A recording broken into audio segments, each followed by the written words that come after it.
It's Pride Month, and I have no idea how Disney pulled it off. But God damn it, they did it.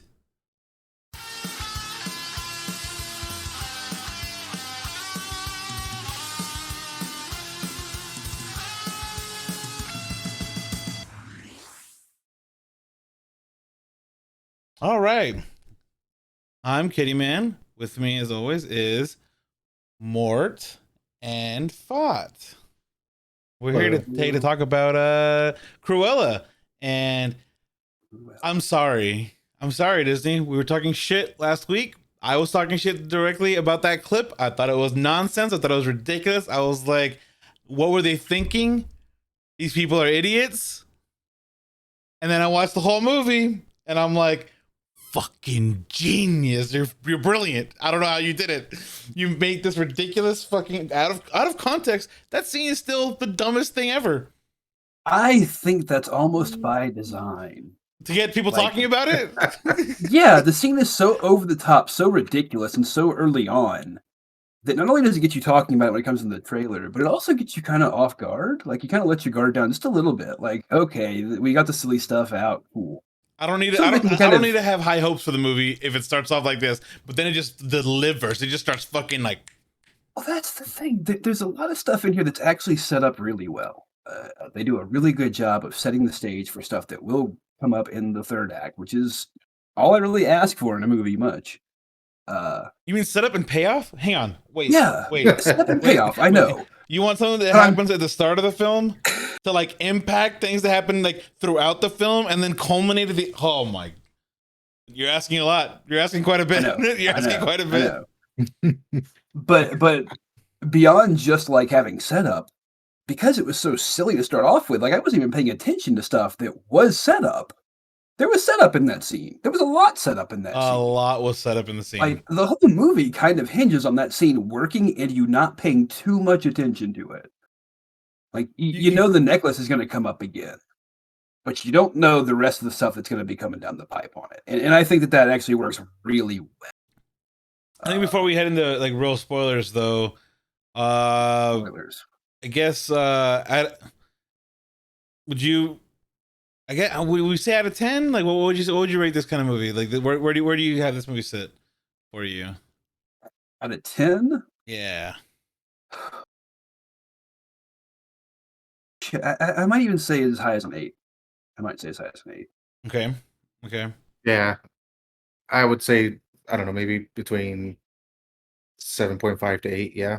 Yeah, I'm saying about 8.5. Like it's No just lower than a 7 for me. Not possible. it's just it's not one of those things where I think it's because of the silly moments that I'm like there's clearly silly parts in there, but like there's so many things going for it and has such cool style points that I'm like it's so up there.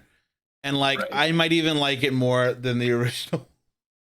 I, Like I very much do. I'll go ahead and go on record there. yeah, like they were 101 Dalmatians was not one of my favorite ones growing up. I remember it very vividly because I watched it a lot as a kid, but I Same. don't have like fond affection for it in a real tangible way. But this was good. This it, was really it good. was so good. Like I'm Uh, so shocked. I'm just shocked. it, I think it could actually have held up as its own type of movie. Like, if you hadn't done the Cruella angle, I think you could have still told the basic gist of the story. But I think they actually did a good job of utilizing a property that nobody really has like a lot of affinity for, but doing it very much in a Marvel-esque way. This felt very much like other Marvel MCU movies we've seen out of Disney that, references some stuff from the past, but kind of twists it around, spins it on its head a little bit. More using it as a jumping off point than trying to adhere strictly to the canon that we're used to. I think that's what the Uh, benefit of what they did here was they took the characters and the premise and they were like we're just going to take like who these characters are in a sense and then tell our own story with them. And I think that like you're right, that is kind of very Marvel-esque. Like, you can tell that they kind of slipped up when they try to do that sort of thing for like Star Wars properties. Like they didn't say like, "Hey, we're gonna take these characters and then like tell our own story." They do that in their Disney Plus shows, but their movies they didn't do that. So here I'm glad that they successfully took established characters and stuff and then told their own story to where it made sense and it really had a satisfying, story throughout. Like it had a good there were arcs. There were arcs Yes. and twists and changes and Yes. and aesthetically Yeah. it was just very pleasing. Setup and payoff. Aesthetically, it was amazing. The actual style of this movie is incredible. The CGI was costume crap. is incredible. CGI was crap. CGI was CGI terrible. dogs. Fuck that. I'm not talking about that. I'm talking about costumes. Yeah, Okay. I'm talking costumes and also like storefronts and stuff like that. Like as a designer for mostly small businesses, I noticed things like that instantly. And some of the designs were just incredible. Not even getting into the fashion. I was gonna say they kind of have to if like your character is a fashion designer in the fashion world. Like if you drop the ball on the costumes, damn, like it would be really like a knock against your film.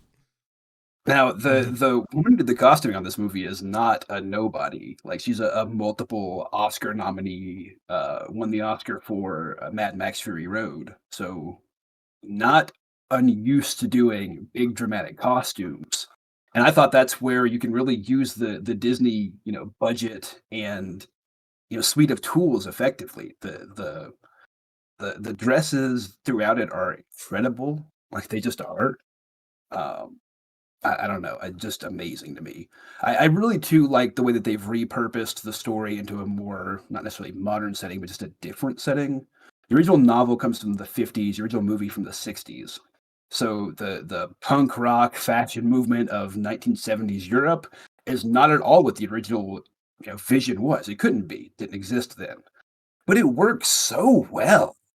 I mean, and obviously there's some connections here to Devil Wears Prada and 27 Dresses. Right. I was gonna say like I had a big Devil Wears Prada like for I was sure. like, oh my god, like are you just channeling that on purpose? Because like it's working, like it works. Yes, no.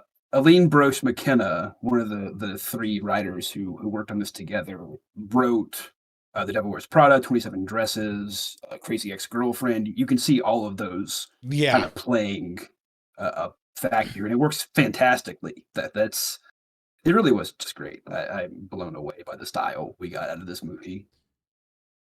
So let's hear some pros that you guys felt about this movie. Because like for me, one of the pros, and like I guess I don't know if it's weird coming from me, but one thing I definitely appreciated and really liked was the amount of natural hair in this fucking movie. Like it actually stood out to me that like there wasn't like this need to change. Like it's the 70s. Like you have Anita with a fro. You Jody had Baptiste with this giant fro is just and you have amazing. Jasper like with a hair pick, and I'm just like, yeah, Joel Fry. Like yeah, there you go. Like that's the kind of thing that I like to see, that is just as is, and like it incorporates into the time period, incorporates it into everything. Because one of the things that very early on, I had seen when I was watching this movie, I was like, of course she knows Horace and Jasper, like since they were kids. Like, oh my god, like I was like, this is contrived Disney bullshit. And then like as it went on, I was kind of like, this is Disney brilliance. Like fuck, like how do they like I was so mad at first, and I was like, I was just dismiss it. Well, again, because if you're pulling straight from the original stuff, if all you have to pull from is the original 101 Dalmatians animated movie or the 101 Dalmatians Glenn Close live action movie, they're just dumbasses. I mean, they are bumbling. They are bad people. There's nothing redeemable about these henchman type characters. I mean, they are henchman archetype through and through. Right. So if you're pulling from that, you're like, well, I remember these guys, and they were kind of assholes for a second. But we're introduced to them as children first, which I think does kind of help us ease into that idea of, okay, well, maybe these aren't the worst people. At that point, you're starting to kind of understand, like, okay, maybe I hate Cruella here. Like, I said this is kind of a rough around the edges character, but I'm liking what I'm seeing here the longer this goes on. I don't know about y'all, but that's how I felt in the first like 20, 25 minutes or so. Was just like this very quick realization of, you know what, I'm not hating this person, and I feel like I'm supposed to hate this person. All right, so thought pros. I don't know. The costume, I just really like the costume work on it. I love that they put like I've never read the book, so I don't know how much they go into it. Actually, it's from the 50s. I doubt they touch it at all, but They don't. actually no, they don't. But I really like that they use the punk aesthetic, how it's just kind of thrown in there. Kind of it's very like prominent in her fashion. It's very like noticeable to me that, and it also kind of just makes sense that she's kind of into this sort of thing. She's like a very like counterculture, kind of going against the grain. Yeah, and that's kind of a great thing whenever you um have this wealth of resources to tap into. If you're gonna be having her be counterculture, you have these designs that are just out there. You can pull from things like modern day, like Banksy level There's theatrics. definitely a Banksy twist on Cruella in this movie. That clearly has to be some of the inspiration with some of the tagging that happens and the pop up art pieces. Very much that vibe for me. Yeah, she very much made it like it wasn't just, oh, look at this incredible dress, but also just putting on like this very like crazy show, like, oh, there's like a punk like walkway where everybody's all and there's like crazy like The badges all pop over up there. punk rock concert Yeah, was just incredible. Like, come on, there's that's one great. where she comes out of like the dumpster and she just has that really long like Trash dress. dress. The Yeah. trash dress, my God. I thought like I don't know if I remember it correctly, but I thought like they could have been like, oh, that's like that was the Baroness's like old dresses just kind of like following after her because she's now the new thing leading the way. I Also Dude, kind of that's just saying a like yeah, I can literally wear trash and it would be better what she comes out with. yeah, I'm literally wearing trash, and it's all of those things. All better of than those what things. you're doing. I loved it. I like this movie way more than I thought I would. I think at the start of the movie, I'm like, oh wow, this movie's 2 hours long. Right. That was my first thought too. I was like, "Holy fuck, this is 2 hours long." Because again, so let's make some comparisons. Because like again, we went pros. Before we get into the comparisons, fuck, I need to go cons. But Are there I have, cons? I have a few cons. I definitely have cons. I have a few pros that we haven't fully touched on though. Then we'll hit that as well. But like one of the cons was the CGI. Holy shit, the CG was The CGI is terrible. awful. Did you Awful. guys notice the CG chair? I have a CG chair. There's a CG chair that I saw the first time and laughed my ass off. I didn't see that. So, No, I didn't. Timestamp?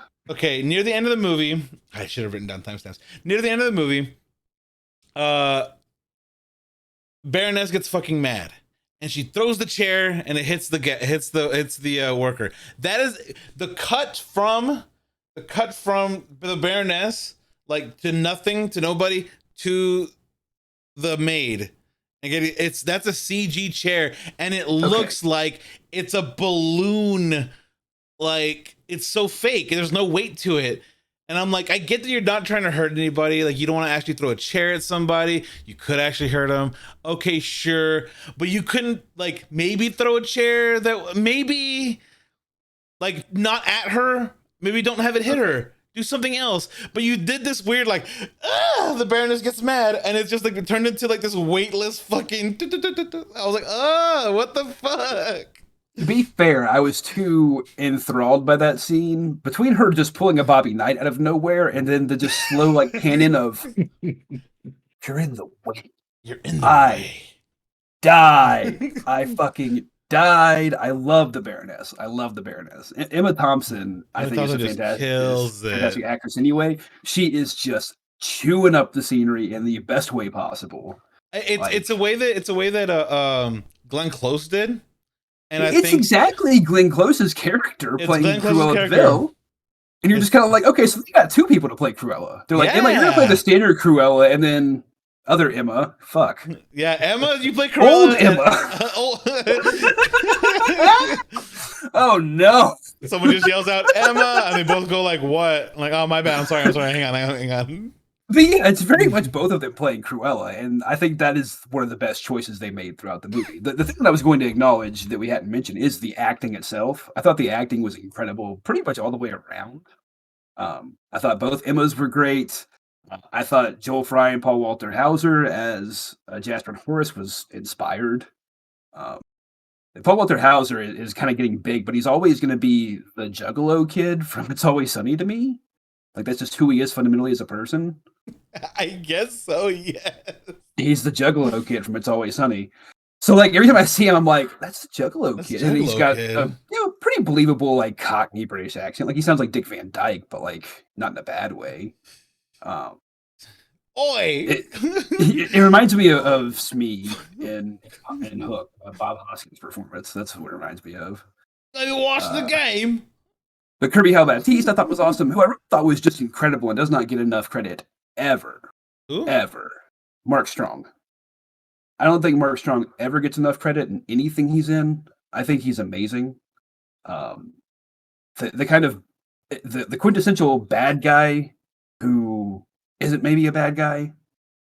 Yeah. Oh, yeah, okay. I had to look up who that was. I was like, which one was You Mark Strong? know who Mark Strong I is. know who You Mark just don't Strong know the without name. knowing who Mark Strong is. Yes. But I think he's one of the best actors out there that isn't a huge name because he really does just have this perfect like bad guy look. he has this scowl. But he can just turn it off and become like an Alfred Butler type instantly. He has And you're this just like, scowl. holy shit. Like I don't ever know if he's a bad guy or not. He's obviously always intended to be a bad guy, but then he's not. I feel like, he can play stern dad and then like caring dad with the same fucking look, and I don't understand how he pulls that off. Like he doesn't change that the furrowed brow, and it just works. Like he can be good or bad, and either way, with one look, it's perfect. Right. It's a perfect look. Let me tell you another role he's played that kind of I think embodies that well. Sinestro from Green Lantern. Right. Because he has to be very trustworthy and good, but then morph into bad guy. Mark Strong is the perfect guy for that. He played Lord Blackwood in Sherlock Holmes, the Guy Ritchie when he played Frank D'Amico in Kick-Ass. He's played a lot of bad guys, but he also plays a really good bad guy who's not actually the bad guy once you get to the third act and realize he's actually kind of good. If you go back and watch this movie, Cruella, knowing that there's going to be an about face from him later on, you can see it. It's very plainly there throughout. Like, it's not obvious, but you see him reacting to both Estella and some other things happening in the world in a way that nobody else does.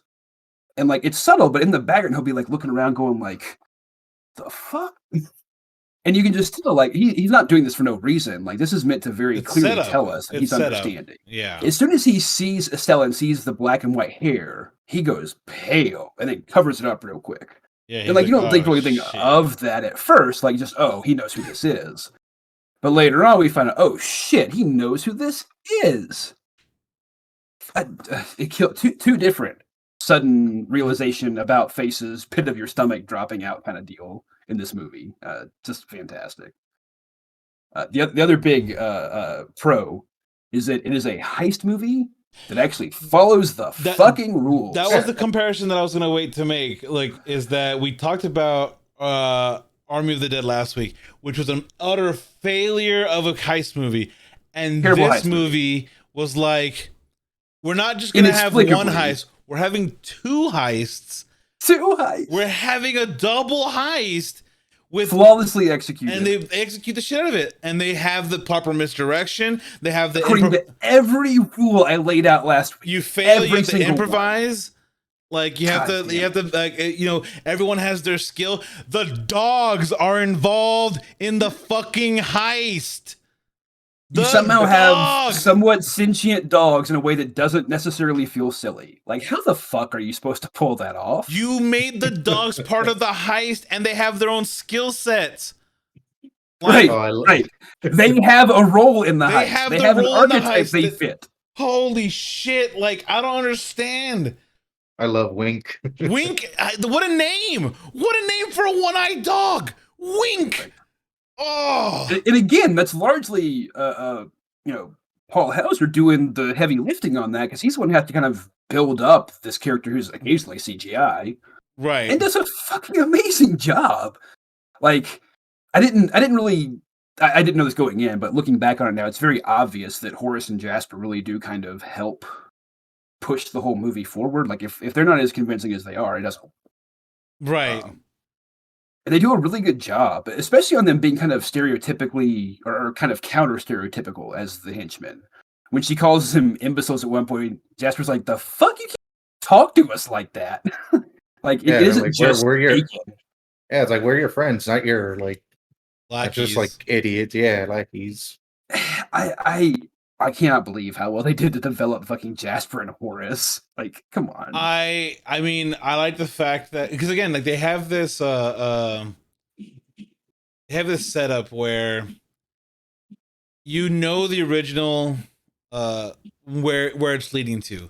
This I want to skin dogs, this and that. So like you have that on the back of your mind, and they set that up the entire time to have you have that in the back of your mind and like subvert the shit out of it the entire time, including all the jokes where it's like, like I could just cut you open, and you're just kind of like, is this the turn? No, it's not. No, it's not. No, it's not. You're kind of waiting for it the whole time. Like you're waiting for it. Like when is she gonna start cutting up dogs? Like what's the plan? I think the pacing of this movie is one that's really great. That doesn't make the 2 hours or the way you guys watch movies, the 4.5 hours seem as long as it could be. Because like it's if every 10 minutes is 10 pages, right, and the thing's supposed to change, it changes every 10 minutes. Like there's something new being added, something new, and a new twist, new direction. It doesn't stay like droning on the same thing. It's like, hey, I'm going to school. School's going shit. Oh shit, my mom died. Oh shit, now we're kids doing high. And then oh shit, like it's just like boom, boom, boom, constantly turning, constantly changing, shifting, and it's just like the pacing is just going at a nice clip. It does kind of the opposite of what they did last week, where that lingers on stuff way too long. And Right. this movie just kind of hits it, sticks it, and moves on. Like, okay, we're done with that. Yeah, we your point was made. The point was made. We can move forward with the plot. Like there's a plot here. Like it's so weird how well the execution of this movie just it sticks the landing, continues to push forward with new ideas where it's like, oh, she's gonna work for this like company that sells the latest fashions, and then like, oh, the subversion is like she's cleaning the floors, she's cleaning the toilets. Like, okay. And then like she acts out, now she has a new job, and it's like, okay, swap again.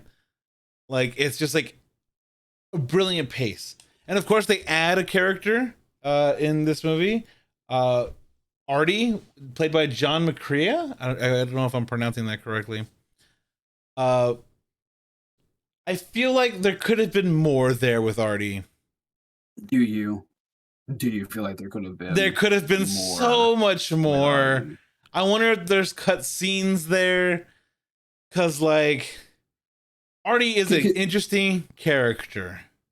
I like the character. I really do. I would love to see more of the character. Here's my issue. We all know how this was hyped up. If I asked some random person on the street who's seen this movie, which one was the gay character, they're going to say Artie. How do you know that? Because they look like David Bowie? Because he dresses like Bowie, who was bisexual?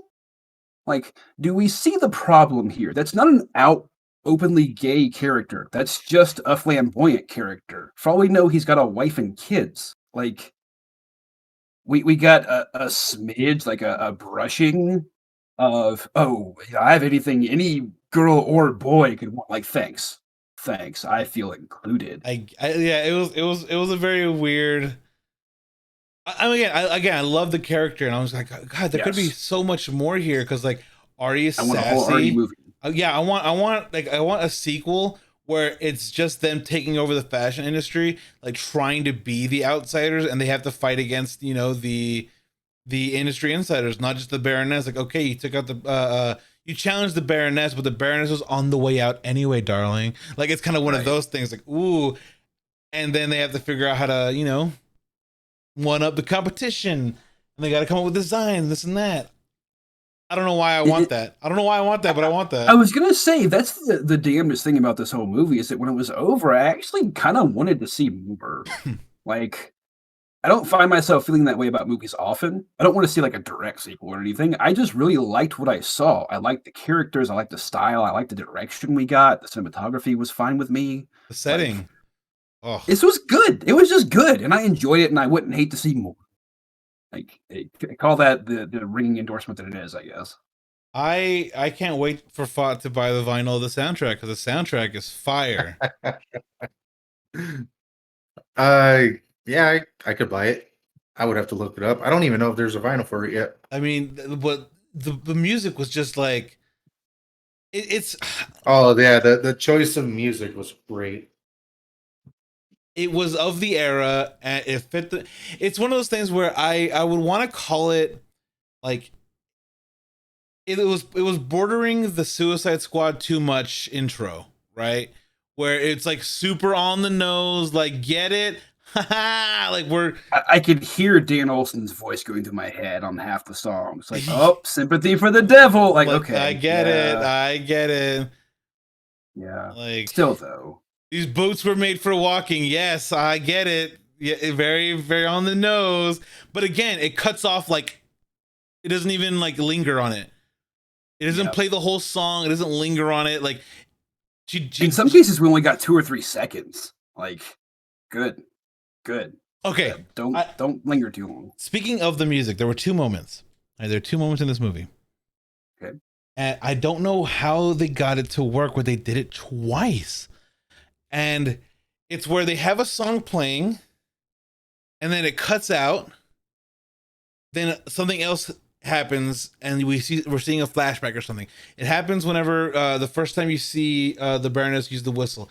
Like the music's playing in the background, you have the music playing, and then Baroness whistle, and then sound cuts out, and then it's flashback scene, dun dun dun, and then as we get back to reality of the party being crashed, the music then comes right back where it would be left off, and they did that twice, and like I don't think I've ever seen that at least I don't see that very often, where they have like a song as a non, I guess it was a non-diegetic soundtrack song do that, because usually Right. that's like because that's in the moment, like you're leaving reality, therefore that music becomes muted Right. because it's diegetic there in the scene, but this isn't in the scene, so it was kind of interesting that they continued the music and they did that twice in this movie. So honestly, the direction, Craig, how would you say the last name? Gillespie. Gillespie. Gillespie. Gillespie. I, Tanya, $1 Million Arm. Well, clearly this person's worked for Disney before. $1 Million Arm. There you go. Right. Cruella 2 pre-production, by the way. So we are apparently getting a sequel. Nice. I don't hate that. I don't hate the idea. If you're gonna have the same director and the same cast, like Right. If it's the same group, yeah, I'm willing to see what else they come up with. especially since we know that it wasn't like they didn't kill the Baroness. Like she went to jail. So there could be this like the Baroness is the real Cruella like archetype that and is gonna come back. Because at the end of this movie, Cruella seemed really nice. She gave Anita and Roger some dogs. Go and Perdita. Yeah. How nice. Um, Yeah, it you kind of know, makes.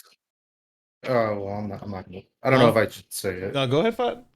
I wasn't because it's spoiler. Like it's at the very end. Well, I mean, we're spoiling. we're Go ahead. spoiler. We're the spoiler warning is in the title. Like it is what it is. Okay. There's gonna be some spoilers.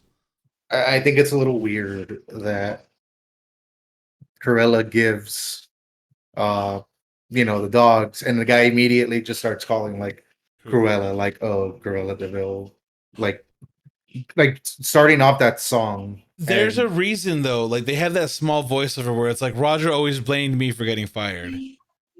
oh yeah, that's right. I forgot about that. So the fact that like Yeah. the Baroness wanted Roger to do shit that was outside of the purview of his job, and then he gets Right. fired over unable to doing that. Like, of course, it's Cruella's fault. Like, but clearly, it's more tongue in cheek though than like Cruella's kind of a bitch. Like, no, it's more just kind of a thanks for the puppy, but like it's kind of funny that she has this image and like that was the image that she cultivated. Because if you remember partway through it, they were like, was that real Dalmatian? Question mark. And when she goes Which to was a nice confront, bait and switch, I thought. it was, especially when she confronts Artie. It's like, you didn't actually, and she's like, no. It's like, no, I didn't kill dogs, you weirdo. Yeah, there's no way to fit this version of Cruella in with the other versions that we've seen before. Yeah, it was That's like the main a new character. take on her. But I like this better. The original character was kind of wild. That's not a real character that exists in the world. Originally in the book, she's just obsessed with fur and marries a trapper and a furrier to force him to keep all of his furs at home so she can wear them all the time. Like that's the whole thing about Cruella. The fashion designer, not particularly even rich, just marries a rich guy who works in fur because she's fur obsessed. So like not a lot to go on with there. I actually think this is a really good adaptation of the character into a real world setting. Like, what would a fur obsessed crazy person be? Oh, a fucking Devil Wears Prada type. Like, there you go. It's perfect. It works really well. I guess that Actually. makes sense whenever you then see the original like animation. You're like, okay, that's what they were basing it off of. Like, that's the direction you would go. Like, Right. that's why she would have money and be able to help Roger and Anita, even though Anita and Carl are supposed to be like the same age. She looks like she's been on a 15-year fucking coke binge. Like, Right. okay, And like you can envision a version of the original story that kind of plays out from there. Like, okay, Cruella gave them these dogs as gifts. They have tons of puppies, way too much for these people to hang on to. She offers to take some of them back, and they get freaked out because they've heard the rumor about her skinning puppies. And now we have the entire original story played out in a realistic setting here as a sequel. right. Um, Here's my question though. Then Pongo is from the same litter, is what I'm hearing. so And that adds a fun, little bit of fun a weird thing. So fun stuff about Dalmatians is they're absolutely terrible dogs, and they are all really badly interbred, which is partially why they're all crazy. So that just scans for me. I don't have any problem with that. If you know about dogs, like if you know It about checks dogs, out. it checks If you know anything out. about dogs, honest to God, I was really excited to actually see a Dalmatian represented on screen correctly. You know, vicious and snarling and trying to attack people. That was cool. You don't see that much. Like, you'll see dogs that look like mine being used as like angry dogs and have to CGI the tail up because they're constantly wagging. They're so happy. Like, Dalmatians suck. This is great. The only thing that could have been worse is a poodle. Like, those are the meanest dogs on the planet.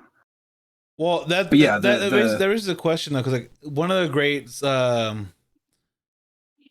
like subversions that they did in this movie was there at the climax where again they've spent a lot of time with this dog and it kind of reinforces this like environment thing about dogs. Like a vicious dog is gonna be a vicious dog because you treat them like, particular ways. The Baroness loved them mean, wanted them to be assholes. Like one, and then like they spent time with Horace, Jasper, and Cruella, and they're much better. Like they're much better dogs at the end of it. yeah, Like they go up to they Cruella listen to her. and listen to her, and it's like, there you go. Like that's a I think point positive for dog people there in that sense that it shows that like Blame the owner, not the dog, not the breed. Right. And it's set up. You see Gilgamesh, I think or no, it was Chengiz, was the name of the one named Dalmatian. But you see him at one point when he's hanging out with Cruella and she's sewing the moth, babies, whatever, The moth larvae dress. onto the The moth Yeah, dress was God. super fucking good. But Chengiz sits there and kind of like sits by the fire and looks over at her. She's like, "I'll allow," and he rolls over and shows belly. Like it's actually set up that they are warming up to her. That they Right. weren't treated well by the Baroness. Like, god damn, you didn't have to go that far, but they did, and it works. The thing I really liked about this movie more than anything else is everything that was happening throughout the movie. I'm sitting there like calling my shot as it's happening because it's obvious in a good way. You know where it's going because they've set things up, and you can tell where the story's building to.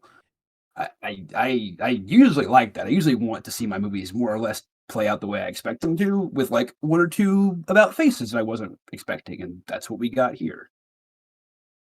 Yeah, the twists were really nice. That they went out of their way to explain, like, okay,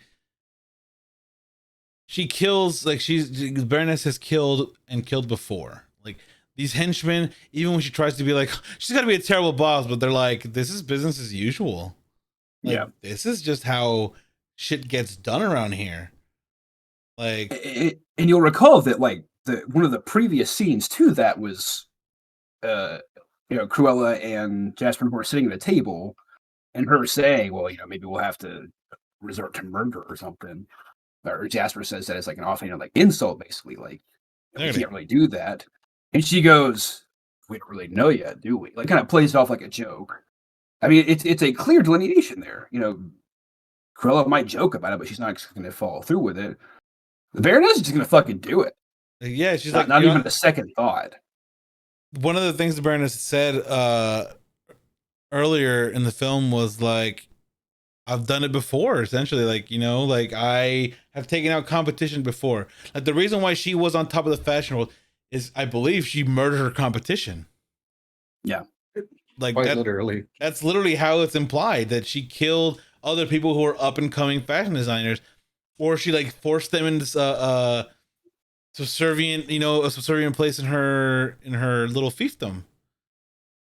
Yeah, Cruella even says like, "Oh, you killed you killed my mother." You gotta be more specific. Yeah, and she's like, "Well, you got to be more specific." I kind of just tells you, okay, she's definitely comfortable with,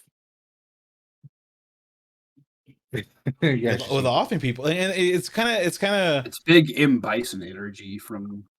For me, it was a Tuesday. I felt several different other movies moments in this, and that's not a bad thing. Like I don't say that as an insult. Like having some of those emotional moments that kind of resonate similarly to other emotional moments in movies, I thought really well. That's one that very much felt like I was watching that movie. I don't know. It was great. Honestly, I can't say enough like good things. I can say enough bad things though. Like, again, the CG was terrible. Like, some of the choices, I'm just like, yeah, sure, I guess, dude. Like, but the movie itself is just so good that it like overshadows all that. Like, it's what I always try to tell people when I'm watching a movie. Like, the bad elements are something that I can always notice, but I will excuse in a good movie. You put in a good enough movie, I'll excuse that shit. I don't give a fuck if some of the CG looked really wonky. The chair, I can make jokes about it. I'll make jokes about it all day. But like, the structure of the movie, it worked. The setting, like the costume design, oh my god, the soundtrack. This movie just understood how to liven up the environment as is. Yeah. And you really the character building of Cruella was just great. Really good. They did everything at least kind of well. Nothing in that movie really stood out as being bad. The CGI was rough at times. The child actors weren't particularly great, but like generally speaking, it was pretty good all the way around. You can't really pick out any one section that was particularly terrible. there were just a few things that were really notably good. Again, the acting, design and setting, all that really worked well. It was a better heist movie than the zombie heist movie. It was a really good heist movie. And as we're sitting there watching it, Elle will confirm in the chat, I'm sure. But like we stopped obviously several times throughout watching it. But we're in the first act or so, and I'm like, this is gonna be a fucking heist movie. Like, dude, how is this working? How is this working better than the last fucking movie that was billed as a heist movie? Like, you make Army of the Dead, and you're like, yeah, I'm making a zombie heist movie. That's the whole thing.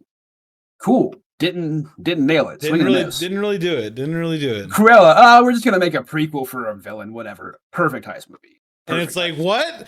And like, again, like you talked about last week, things have to go wrong and then you improvise. What went wrong? Yeah. She's wearing the necklace. Like there, and the editing of it, the pacing of it is just ramping up. Things going bad. The rats are eating the wires. Oh my god! And then it's just like the open the safe, necklace gone.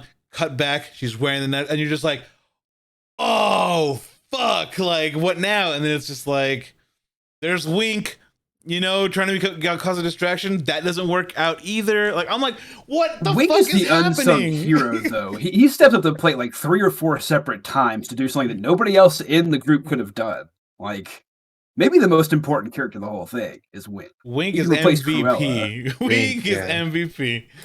Good as a boy. He's like, I don't know. It just showed that they were all like, I thought the way that they were setting it up, right? Because I know that I saw this joke on Twitter as well, where they were like, we can justify Cruella like killing Dalmatians because like she has another dog, and it's like, no, it's set up that she actually gives a shit about animals. Like there's not there isn't that moment there where that happens. And I'm like, oh, thank God. Look how they figured out how to fucking get around that shit. They did it. Because again, the movie is not called 101 Dalmatians. This movie is Cruella. This is a different fucking vehicle. It's a Cruella movie. It's a Cruella movie. And frankly, I think if it wasn't a Cruella movie, if it wasn't a 101 Dalmatians movie, I think it would probably be received even better. I think it actually holds up on its own as a standalone Disney movie. It's got all of the things you really want to see from that type of movie. It's one of the better live action Disney movies, period. You could have, all you had to do was change the type of dog. Yeah. Like make those 3 dogs not Dalmatians, and you might have completely changed everything, like from the ground up. Right. Like I don't know what you would call it. Fashion bitch? Like, I don't know, like... Fashion bitch. Yes! Yes! That's the name of the episode. Fashion. That sounds like the kind of shit that Jack Donaghy would have come up with for 30 Rock. What's the next kit we need? Fashion bitch. Like, what? It's like, you guys seen Devil Wears Prada, right? She was a bit of a fashion bitch. Like, I want you to take Cruella, but I want you to make her Devil Wears Prada. We'll call it Fashion bitch. Perfect. Like that could actually have been a 30 Rock bit, verbatim. It just works, and like that's the thing that's crazy is that when I see some of the Emma Stone, Emma Thompson interviews, like the amount of respect that these two have for each other is just like insane. And I'm just like, yes, keep making movies together. Like they have great chemistry. They have great. Please, chemistry. I need you guys to be making movies together. Shit, they can just remake Devil Wears Prada shot for shot with them two in it, and I would be interested in watching it. Right, yeah. That would be an interesting, like a bit of cinema. It's great to see Emma Thompson still killing it. Like, in those roles, she's really good. She did a similar role in Men in Black International, and she was really good in that one too. Like, I don't know, just her as a woman in power works for me. I guess I don't know why. Can't imagine why. I don't know. This is one of those movies that I am going to push on people, and they're like, I don't know. I don't know if I'd watch it. I'm like, just watch it, dude. It's surprisingly good. You'll be pleasantly. You won't even feel the 2 hours. Army of the Dead, I felt that length. I felt it. That's why I was so fucking upset when I was like, "Oh my god, is this 2 hours too?" Fuck, man. Can we have like a nice tight 90-minute movie again? Like, can you bring it in a little bit? Can you ratchet that back? And then I watch it. I'm kind of like, can I get more? Can I get like a second 2 hour chunk now? So God, again, pulling back from the Marvel experience, this was basically, and again, a really good superhero movie where we get quick introduction is basically like a pre-first act. So like that extra 30 minutes in there is kind of setting up her childhood story. We already know the big picture. We give a brief rundown of what this version looks like, and then we're right at getting into the actual story. And that's why I think it doesn't feel long. You get a 30-minute pre-movie, then you get a 90-minute movie effectively. And it works out okay that way. Uh, I know we're all a little tired of origin stories, but in this case, it didn't work too terribly. I just think there's enough of a distance between 101 Dalmatians that it can work that way. I mean, when did the Glenn Close movie even fucking come out though? 96? Like, it has been something like that. Like, it's been a minute since we've had this property really be touched on. So I don't mind 96. it, which is why it's a problem whenever they're trying to like jam pack. Like, that's why I like Maleficent, because it's based off of a property that's so fucking old. Like, it didn't matter at the time. Like, Yeah, nobody has any strong affinity for Maleficent. Nobody's gonna be like, "Oh, well, you didn't stick to the canon." It's fine. Just make it a compelling story with her as the main focal point. Cool. I mean, obviously, these stories are obviously pulling from the Wicked concept of let's tell a story that people know. Well, let's tell it from a different perspective and make people think that maybe there's more to the story. which came first, Wicked or Maleficent? Wicked. When did I'm Wicked come almost out? sure. Like, I don't really remember when. Originally published 2003. So yeah, Maleficent was 2014. The Wicked novel was only from like 95 or so. No, I think the novel was then originally published. Oh, it's 95 musical, novel, musical. Wicked, The Life and Times of the Wicked Witch of the West. So 2003 was Wicked the musical, and 2014 was Maleficent. So yeah, I mean, yeah, you have that formula, but like you can get it to work. Is the entire point? Like, you can get that idea to work. Yeah, you just got like, that's why I don't like whenever you see like, what's the difference in like Lion King and The Lion King? Like, what's the difference? Damn near nothing other than realistic animals. one has Beyonce in it, kind of. Like, the realistic animals is a detriment. Like, you don't want realistic animals. This is weird looking. Well, and again, that movie is very much subtraction by subtraction. You start pulling songs out. You don't add the songs from the Broadway show, incredibly popular, world famous, Tony Award winning Broadway show. What even the fuck? You have it's basically the most perfect version of focus testing your stuff ever. It's been focus tested on Broadway. like, You're not going to get better responses. It's one fucking Tony's. Just put the musical on screen. What are we doing? I mean, you could do that. Like, you could 100% just do a like Cats 98 or the Hamilton 2015 thing. But like, if you want to adapt it, that's fine. But like, you're right. Don't remove stuff. Like, don't remove stuff. If you're gonna tell a different story, tell a different story. Don't be weird about it. Beauty and the Beast. Like, Right. She's an inventor. Like, I don't need her to be an inventor. I just need her to be curious about what the fuck is out there outside of this shitty town. Because that's relatable. Being an inventor was her dad's thing. Right. Like, I need her to be like, wow, this town kind of sucks and everyone's dumb around me. Like, I wonder what it's like outside of this place. And you're just kind of like, yeah, I feel that. I relate You don't have to be that. an inventor to want to leave your ancestral home. It's not a requirement. Like, I don't know. It's weird how you can see, like, and that's another Emma movie. There's Emma Watson. All these Emmas. Disney just loves their Emmas. It's funny too because Emma is a very common name for trans women to take for some reason. So like there's just a ton of Emmas. Period. Emma. I don't know. I think that they really hit the nail, hit the ball out of the park, hit the nail on the head. Just really fucking got it right here. The way they got it right with Maleficent, like where there's problems, but like overall it works. So you take this old property and it works. It didn't work with Jungle Book. It didn't work with The Lion King. It didn't work with Beauty and the Beast for me. Like all these movies, Aladdin. It didn't. And because, to quote this movie, what's the angle? Yeah, what's the angle? Like, it's almost a wink and a nod to other remakes that didn't work. Like, they didn't have angles on it. Like, it doesn't have to be anything huge. Like, the angle on this is, what if Cruella was a fashion icon in the 70s punk scene? Cool. All right. Fuck. That sounds silly on paper. It looks really great on film. So, like, let's fucking do it. Well, not just that, but what if she wasn't just like a rich, self-obsessed bitch? Right. Like what if there was not. some substance there? Like, what if she had a character? Like, it's almost like it's a writing prompt or something. Like they get new writers at Disney. Like, hey, take a existing Disney story and make the villain compelling. Make them somehow the interesting focus of the movie. Make them the good work, guy in a sense. So, pretty much, yeah. Like, can you flip a character? Can you make us give a shit about Cruella de Vil? Because I did not a week ago.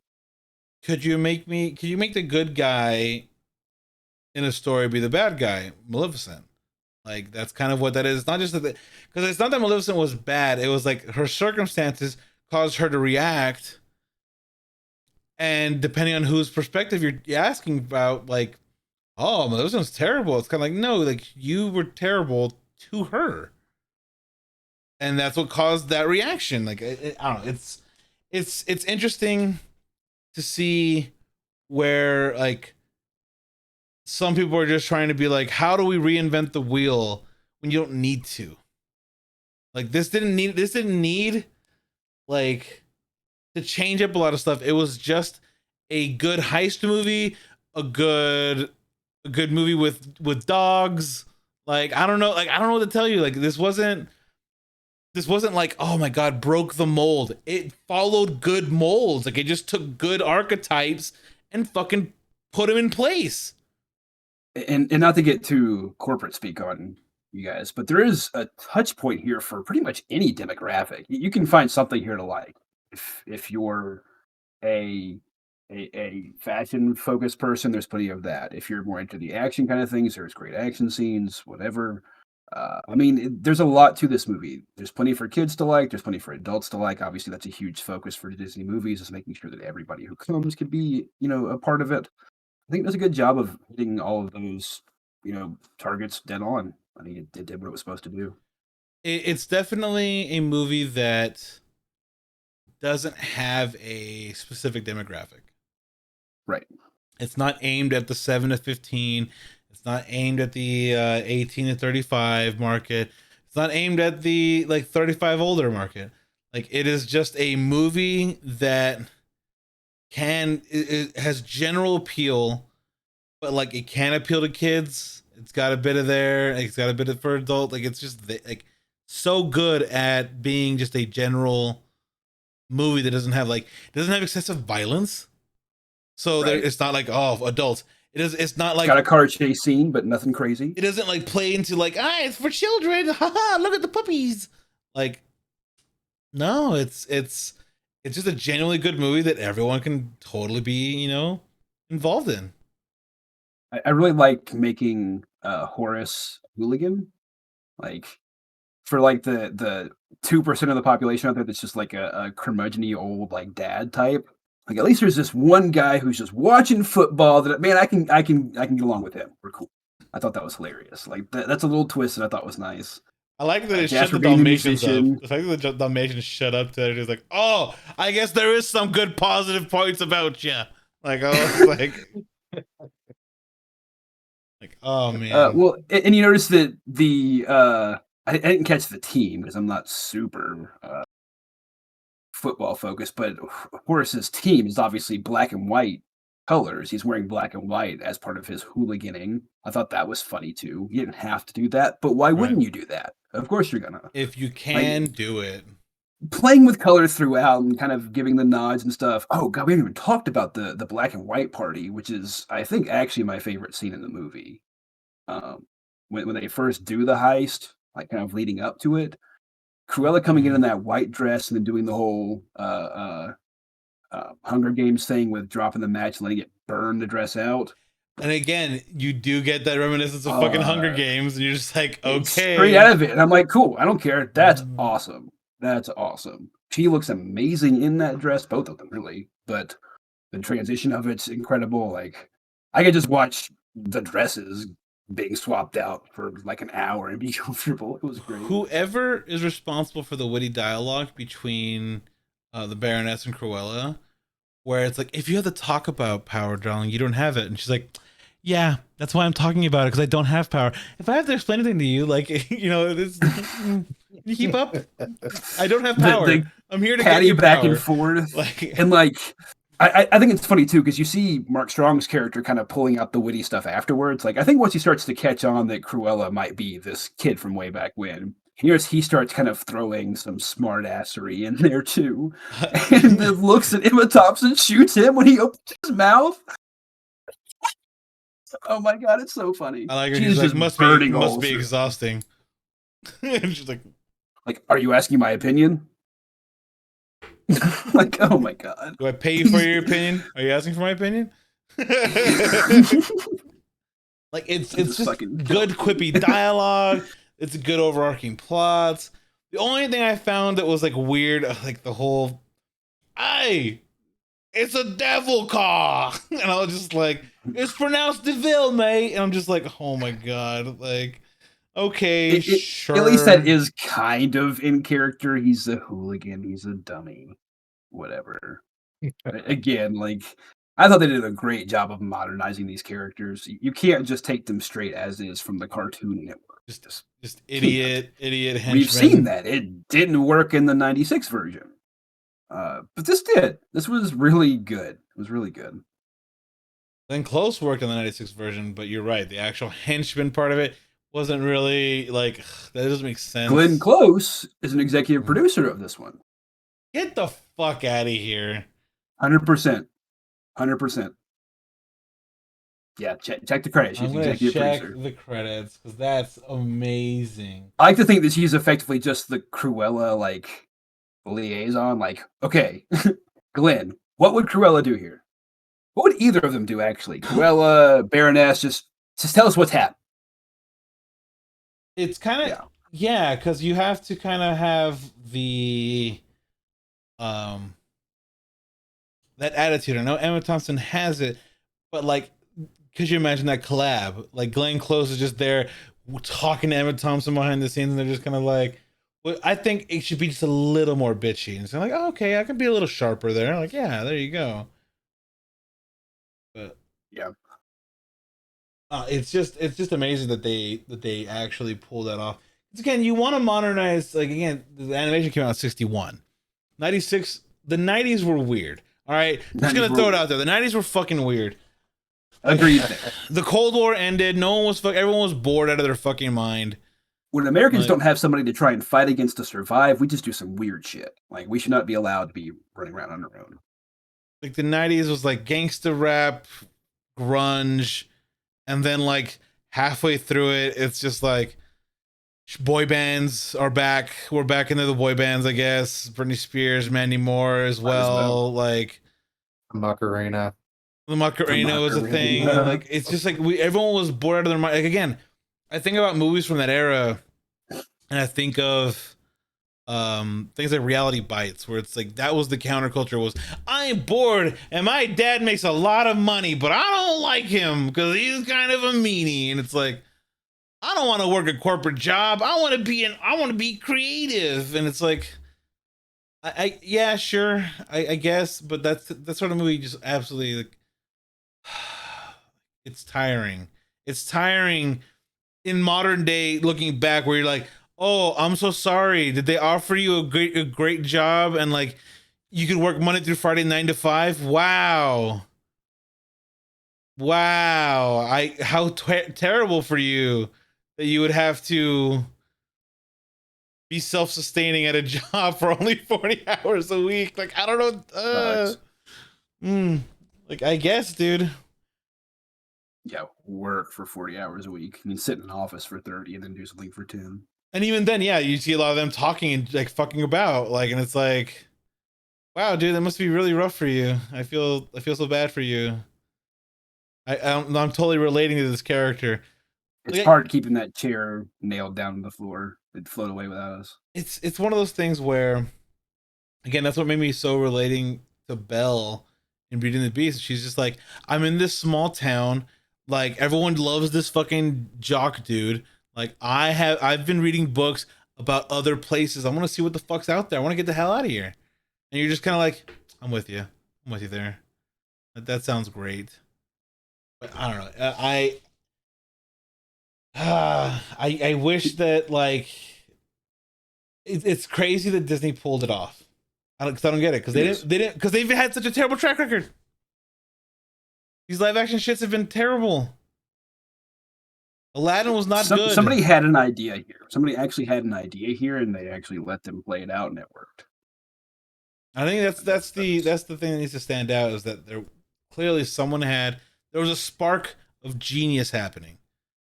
Because this was not a movie that was made by committee, the same way a lot of Disney movies are obviously made by committee.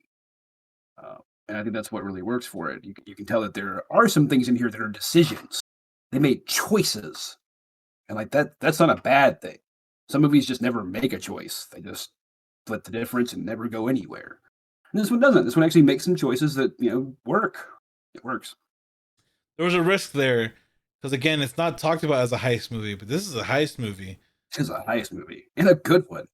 It feels like the closest thing we've gotten to something like The Italian Job in a long time. I'm wondering if this is kind of like Disney's way of being like sorry for kind of fucking up how Ant-Man was supposed to be.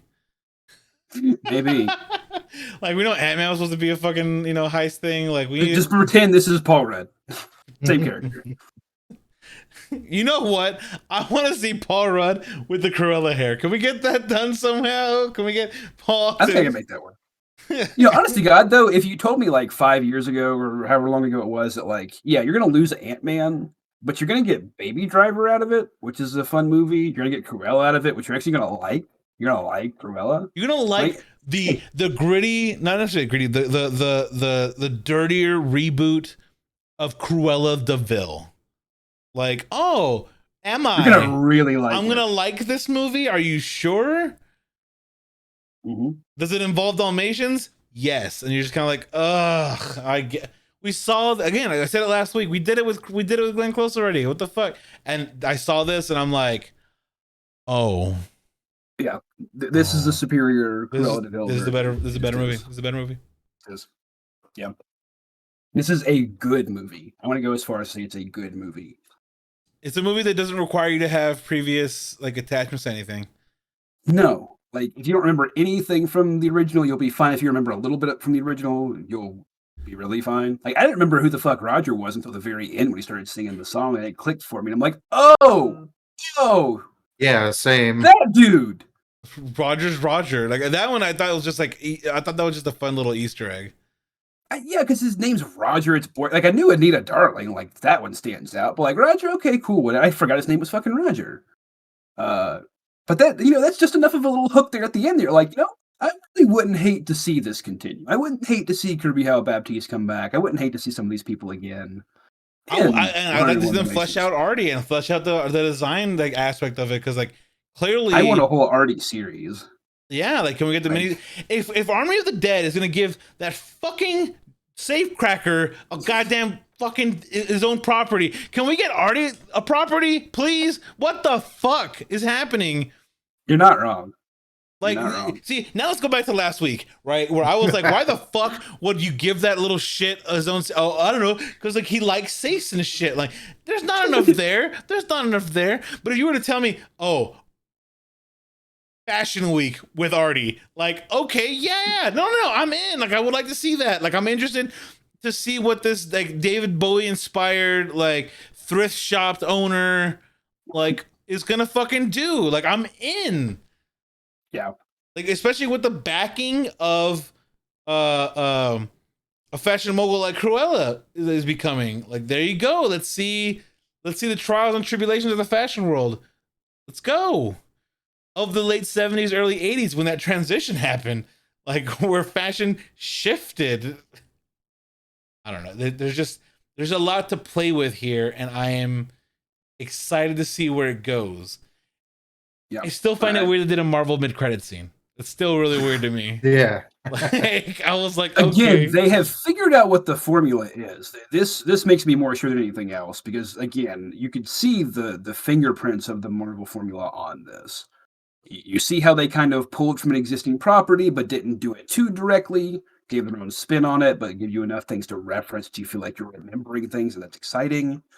I mean, great casting, not necessarily, huge casting, but some up and comers who are, decent names. It has all the Marvel touches. It really does. Not necessarily a bad thing. I think there's room for movies like this. I would still very much like to see more indie stuff coming out. But if we could get the more, traditional, big budget stuff to be a little bit more risky, I wouldn't hate that either. Any other thoughts on the movie? Liked it. Uh, yeah. I don't know what else is really to say. Uh,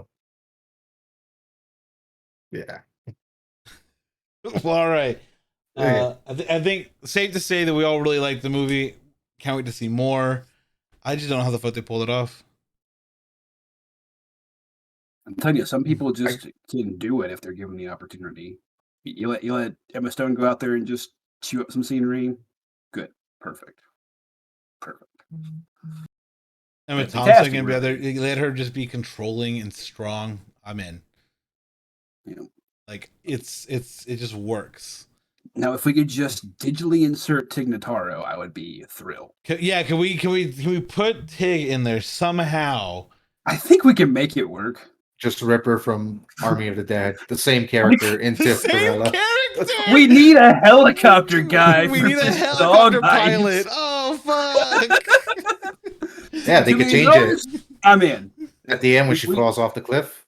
We got to Helicopter. skin some The dogs. helicopter's I don't what fucking picks- care. Whatever. There you go. Estella That's- gets that's picked up by a actually- helicopter that's doing like a side maneuver and like just falls. Oh man. Yeah, and then just that scene. You're lucky I have a conscience. There you go. I we didn't mention it before either, but I actually loved the fucking squirrel shoot parachute scene. Like, Hell yeah. it's so dumb, but because it's perfectly in Heist. line with this movie, like, she's an expert seamstress. She has access to all these materials. Fuck it. That doesn't fuck me up. That doesn't mess with my ability to buy into this movie any. Fine. That's fine with me. It also I plays laughed. into the heist thing. Yeah. It's perfect. It's dumb and it's perfect. It plays into the heist planning and like where you wanted it to go and like what were you planning for in the future, like the inheritance thing. I was like, oh, you fucking did it. Because that's an important part of the heist movie, is that, there always has to be some point where the heist looks like it has failed. There has to be. And that's when you realize that you, as the audience, weren't privy to the whole plan. That is a key, fundamental part of the heist movie. If you don't believe me, go watch the Community Heist episode, because they literally talk about that. You have to think towards the end of the whole heist scenario that it's failed, that we've lost, that it's not working, there's no way around it, and then somehow we pull it out of our asses anyway. Right, and it happens every time. It happened on Ocean's 11. It happens every time where they're like, I think that I've won, and it's like, no, I let you think you've won, right? But really, I win. George Clooney wins. The pretty boy wins again. It's been far too long since we haven't had straight white men winning in a film. We did it. No, but it really was a brilliant move to to have it, because again, the movie starts off with like, oh, that's the reason why I'm dead. Like, and I was just like, that's an interesting way to start off this movie. With Yeah, okay. like the necklace is why you're dead. Like, that's not something that I'm used to as a starting point. Like, it's kind of a Romeo and Juliet. Like, these two kids are dead because they're stupid. Let's hear the reason why. Like, that's how the play starts. But yeah, overall, I'm thoroughly pleased after last week's debacle of Army of the Dead. Yeah, this was definitely an improvement over last week's example. Yeah, I was. I like this movie just way better than Army of the Dead. I wanted to like Army of the Dead more, but they give you all the behind the scenes shit. They give you everything. You're just kind of like, oh, you wanted it like this. Like, that's so gross. That's how I feel about Zack Snyder. Like, I want him to do good. He just doesn't. He just doesn't. But like, I He want him to just do doesn't. good. I don't hate him as a person. He seems perfectly fine as a person. He seems like a nice guy. Every actor seems to be like, dude's cool and chill. You can sit there and talk with him about whatever. Talk about movies with him. He likes it. Right. Like, it's the reason why I feel like directors like Quentin Tarantino also, like, despite the fact that his movies are way better, like, Quentin Tarantino has a reputation of being an asshole, but he's an asshole to like the press and paparazzi. But like, never have I heard actors being like, Tarantino's a dick. Like, no, they're kind of like, no, he's cool. He's chill as shit. The actors will love him. Like, it's so weird. And I see this movie and I'm like, oh man, like I need more. Like, whatever this collaboration was, like, I need more of it. Like, however many hands in the pot for Disney execs, keep it that amount. Like, don't start being like, they were a success, we need to start adding more things. This time she'll actually skin the dogs. And it's like, no, just keep giving people who have actual interesting ideas the freedom to make those properties. Like, I think you're right. I think they may have really realized how they kind of fucked up with Ant-Man here, because it does feel very much like they're going back and fixing that kind of thing.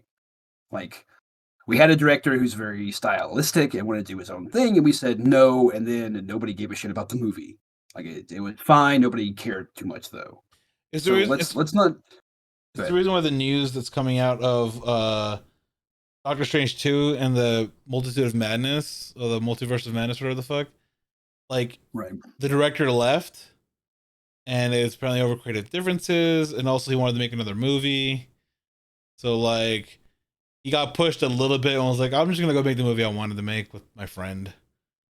Like, and so I'm kind of like, everyone's always like, oh, well, you don't listen, you gotta listen to the House of Mouse. I'm kind of like, yeah, but I feel like he had other things he wanted to do. Like, he literally barely got shoved like in a direction. But like, everyone knows going in now, since Edgar Wright, going in now, like, that there is a plan, and you're here to be more or less a director for hire, to be carrying out that plan. Like, you're there to run the day to day, like, and then like you insert a little bit of extra in there to, you know, show that you know what the fuck you're doing. So the Russo brothers got all those big movies. Like, they had the Winter Soldier, and then after that, it was kind of like, here's this movie, and here's this movie, and here you go, here's money. You gotta prove yourself there. But I don't know. I'm excited for more of this film. I want more. If you tell me there's a mini series, I'm in. Like, I don't even care, like, what it is you're gonna do. Like, I liked the idea that Anita was a tabloid journalist.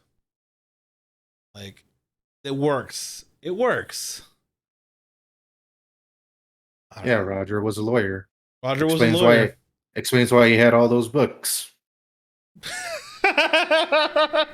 Yes, that does explain it. He's also an out of work lawyer, which explains the money problems. I was gonna say, you know, that is consistent with the original, where he writes a jingle about Cruella that becomes huge and makes him all that money. Like, that's part of the original thing. So I think what could be funny, that probably won't happen, but could be, is that they kind of play off that again, but instead of being the song, he wrote a movie. You know, an animated movie about Cruella de Vil trying to steal dogs, and like that could be the in-universe explanation for why we have an animated movie about an evil person. And I'm just here's telling you, like, and here's Jasper and Horace. yeah, Like, and then you could have it to be where like Artie could be mad about like what the fuck, I wasn't in the movie. yeah. Where am I? Where am I What in the the movie? shit? And it was kind of And like Jasper and Horace can actually be like, we're gonna sue you. Like, you we're made not us look we're terrible. not that stupid. Like you're a lawyer. You should know better than this. There you go. That's what Cruella 2 is going to be. It's a legal thriller. It's just the you can't drama. handle the truth. Should have been what Civil War should have been.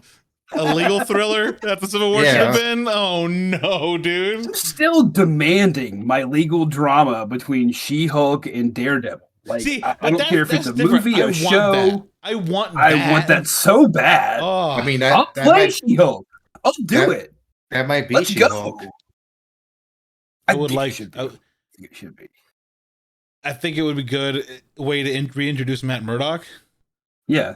Like have She-Hulk reintroduce Matt Murdock and kind of bring John Bernthal into the fold again. Like those we need actors, Punisher back. Like we need Punisher back in there, please. Those shows were too good.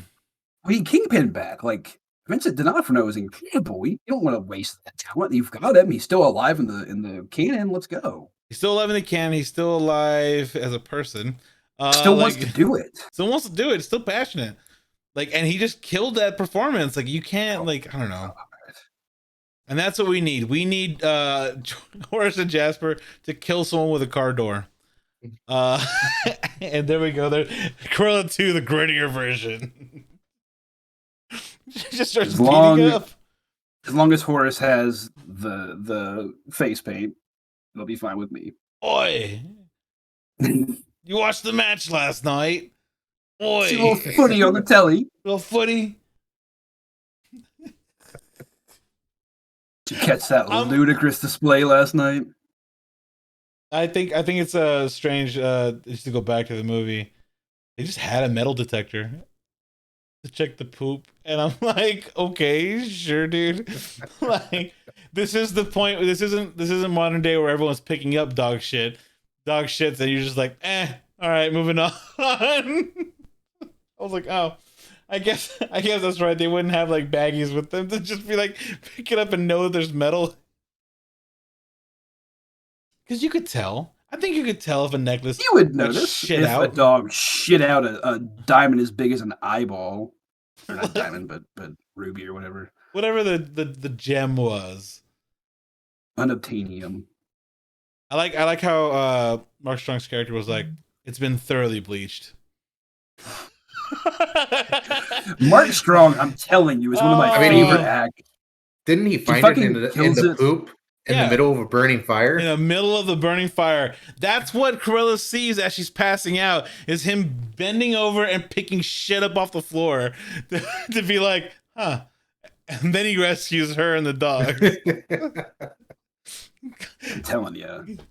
Like, I don't know how he did it, but like, again, that's one of those things where in a bad movie, I would be like, what the fuck? How did he rescue her? Like in this movie, I'm just like, he did it. Fuck it. Moving on. Like it happened. He got her, got the necklace, got the dogs. We're out. Moving on. Because the rescuing her is not the important part. Like it's the reveal afterwards. Yeah. And it's like, this is how you keep a plot moving forward without fucking spending too much time on it. And again, set up though, you see him act in a way that's fully in accordance with that being how things are going to go. It's not something that comes out of left field. It really does make sense. And because Mark Strong gets hired as just the generic bad face so much, but you really don't know whether he's going to be the actual bad guy or the, false flag bad guy. Red herring. I'm telling you, I'm just a big fan of his. Yeah, I actually thought that he was going to be like this is probably gonna be a guy who's gonna like go after her. Because he's played really good bad guys in the past, so it's totally believable. And then it was like, a similar role in Kingsman, that series. Right. It was like this guy is more of a father figure to her than anybody else has ever been in her life. I mean, actually, no. No. I'll take that back. No, saw her as a baby, saw her again at age like 10, and then sees her again at age 20. Like, I don't know if that's really a father figure so much, but I see her 3 times in her life. I mean, saved her Okay, life. but who else is gonna be that role? Fucking Jasper? Like, for all the characters we've seen, absolutely, Mark Strong is the father figure for Can we Estella just say here. that he's the dad? He can take over that role, I would assume, Cruella 2, since he's like there now, like at the Right. house at Hell Hall. Right, he's the butler for the He's team. the butler for like the he's team. the Alfred. He's Alfred. Like, I'm so excited. I love him. Like, I don't know. There's a lot there to like. Where I'm just like, I could see where we have like Mark Strong's character. We have Artie. We have the dogs. Like we have Anita and Roger set up. Like there's something to be said about what's coming forward. You've got the team. And I want Fashion Week. I want Artie Fashion Week. Can we go? Just want more of the same. More fashion, more heist. I mean, because like I said, if it is going to be now, like she was like the Baroness was on the outs, like what do you got now? Well, here's a quote that I've seen. I'm trying to find it again because I let it fall apart on me. But one of the things that they had said about the inspiration for this sequel is going to be Godfather 2, where it's kind of a prequel and a sequel. And I'm like, if you'd have told me a week ago that they're going to make a Cruella de Vil movie based off the Godfather as a concept, I'd hate it. Right now, I'm like, fuck yeah. Okay. Like, Let's see what that looks like. okay. I don't know what that means, but I want to know what that means. I want to see it with my eyeballs. Like, yeah, I don't know what that means really. Like, other than if you told me you were going to make a Cruella movie that's basically the Italian Job, I would have been like, you're fucking dumb. So, yeah, let's see it. Let's go. so yeah, you want to hit Godfather 2 up, that's fine. Sure. It's still not Godfather 3. If you were to say like, oh, we want to follow the footsteps of Godfather 3, I'd be like, maybe don't do that. That wasn't the good one. Like, there were 3 of those movies, and one of them was bad, and it was 3. So let's see. A little too close to the bad one. A little too, yeah. If you're just like, oh, we want to do the Godfather stuff. Oh, okay, Godfather 2. You're specifically referencing 2. I see, huh? Like you're pulling that one out directly. Okay, all right. Like, we'll see where it goes. Like, I'm excited. I'm excited for more. Me too. I really am. I'm in. I want to watch more. Honest to God, I don't feel like I made a bad purchase. I actually spent the $30 to unlock this on Disney Plus, and I don't feel like I lost money on the deal. I've watched it a couple of times now. Thought's gotten to watch it. The problem is I tried to give you money for it too. He did. The problem is the gamble for me in that model, right? Because like if I go and pay $12.50 for a ticket and like I don't like it, I still get I'm still gonna eat. I'm still gonna eat. Like usually if I'm going to a theater, I'm gonna go get something to eat, whatever. Like I'm in a nice big air conditioned room. Like I'm not like too terribly put off by it. But like $30, like imagine if you took that $30 for the gamble on Mulan. Like I'd be so fucking mad. I would be pissed if I bought Mulan. Oh, yeah. To be fair, I only did it because you assured me that I would not hate it, and you were absolutely correct. If there were something else, I maybe not have. If I was like, "This is shit," like don't do like But okay, so compared to the movie experience that we have here in Birmingham, we always sneak off to the movie on Sunday mornings so we can miss all the church crowd. But you have to drive across town because there's no theater in Center Point. There's no theater in Birmingham proper at all. You have to go over the mountain. You have to go to one of the affluent white suburbs to find a movie theater. And then, I mean, you're spending, between the two of us, we're spending, $40 on tickets and $50 on food and stuff just to sit in a gross room that isn't comfortable and watch a movie that may or may not be good on a system that's not great. Or I can sit at home where I have a very nice TV, a very nice sound system. I have my pets who can hang out with me. I can smoke weed. I can eat whatever the fuck I want. I don't ever want to go back to the theater. The only part of the theater part that I'm missing is the social part. I like going and seeing people and seeing a movie with people, and that that joy of walking out of a really good movie where you're still talking about it with your friends, and you go out and it's somehow still daylight, and that means you still have the rest of the day to go. Like those feelings you can't get from a home theater environment. Right. But the media itself doesn't change any. Maybe better. Like you see how my wife and I take a long time to watch movies. It takes us about 4 hours to watch a 2-hour movie. So That's true. it's actually nice for us to be able to stop and run to the bathroom and not miss something, or stop and deal with the dogs, or whatever. Being able to go back and rewatch stuff helps us understand things. We miss stuff occasionally. The movie experience is only made better by not going out of my fucking house right now, and that's the problem for the production companies and for theaters both. Right now, there is not much that could get me out of the house to go see a movie. It's the only way I'll get the special popcorn buckets. Those are the kinds of things that would actually work. Elle and I were talking about this the other day in reference to baseball tickets, because baseball is a money-making machine, obviously, but there's a fight over ticket sales. That's why we have blackout rules to prevent people from being able to watch games that are happening in their city if this game didn't sell out all of their allotment of tickets, things like that. That's a thing? Yeah. Oh yeah. TV blackouts are the dumbest thing in sports. Oh my God. We should have a whole baseball podcast separate, because I could talk for hours about stuff like this. But yeah, if you don't sell all of the tickets to your game, this is in the NFL in some cases too, it's blacked out locally. So you can't watch the game. And me personally, I never get to watch the teams I want to watch anyway, because I'm not in the Ohio market. So I never get to see the Reds. I can't pay MLB TV to just let me watch the Reds. I can't go and watch it on broadcast or anything. It's just not there. And if they made it available to me and just put commercials in it, I'd watch the hell out of it. If they let me pay for a game at a time, I'd watch the hell out of it. The thing that I mentioned to Elle that I think would actually work for a lot of smaller markets especially is stop charging ticket prices for Monday to Thursday games. Nobody can afford to go see those games anyway. If you just let people walk in for free and let them pay all that money on fucking hot dogs and beer, you'd make as much money and have more people filling your stadium. Similar things are going to happen for the movie industry. I just don't see how it happens, because the take is split so dramatically. Right. It'd be different if again, we were talking about the monopolies last time. Is the more and more companies get bought up, and we have these giant media companies, the more power they have to force the split. Like already Disney's like, you can't have Star Wars unless we get a 90% cut. Right. And it's like, well, if you're a theater that doesn't have Star Wars, and you're a theater that's not drawing in people, and like, then it's like, is it worth it?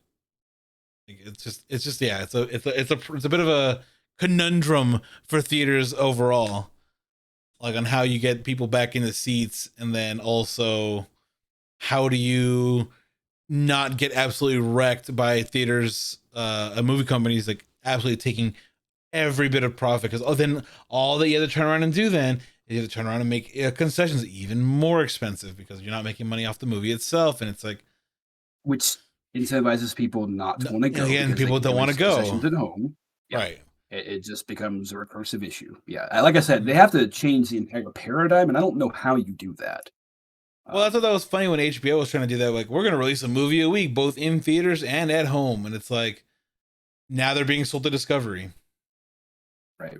Like, yeah, you see what I'm saying? Like, you made a call, and then like, not even through the whole year that you promised you were going to do this, you're being sold off. Like, AT&T's like, you're out of here. I don't need any of this shit. Like, it's a loss. I'm out. We want to focus on just being a telecom giant.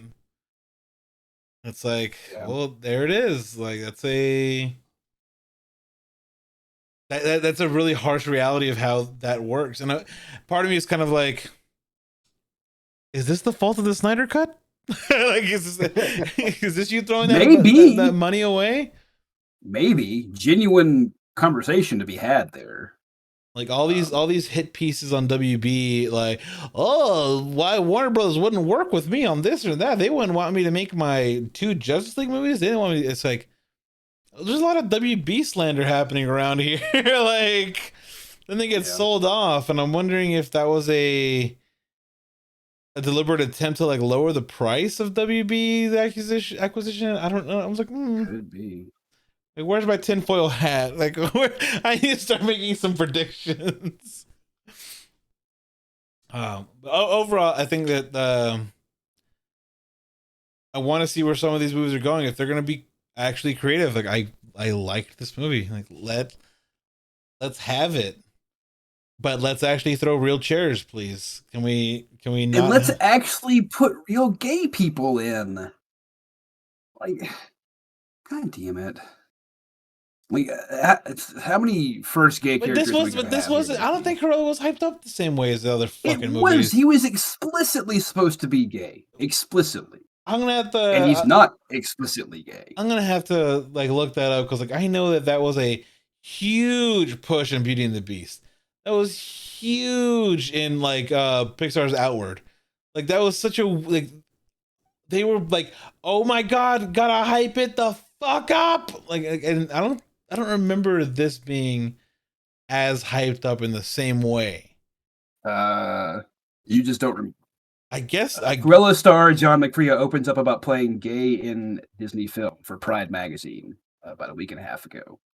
Yeah, but that's an interview. It's not really the same thing as like, guys, look at LeFou. Wee! Like, I'm doing media for it. How is it any less that?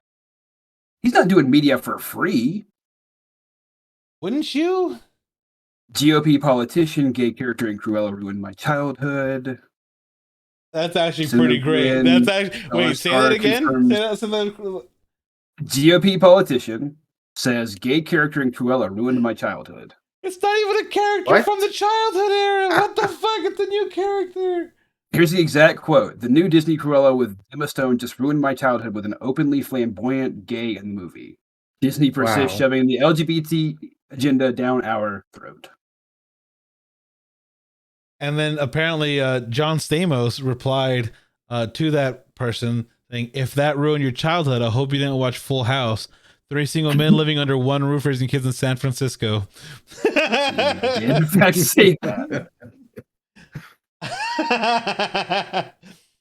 That's actually amazing. Although Aunt Becky did show up. Aunt Becky did eventually show up. But yeah, that was about, you know, men raising kids. 3 men and a baby. Oh, totally how many kids were in that? You had like 1, 2, 5 kids in that house? That's a pretty full house. That's a full fucking house there.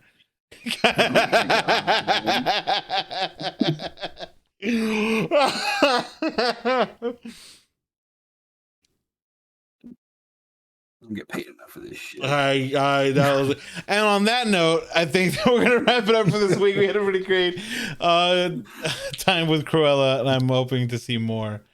Please go watch it. It's really good. Definitely recommend. 100% watch the movie. Like I don't even know. There's no amount of out of context clips that like do it justice. Like it's just an overall such a solid movie. But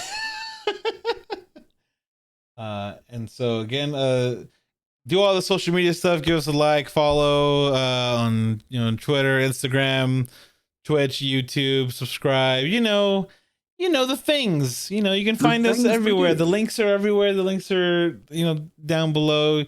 You can hit us up.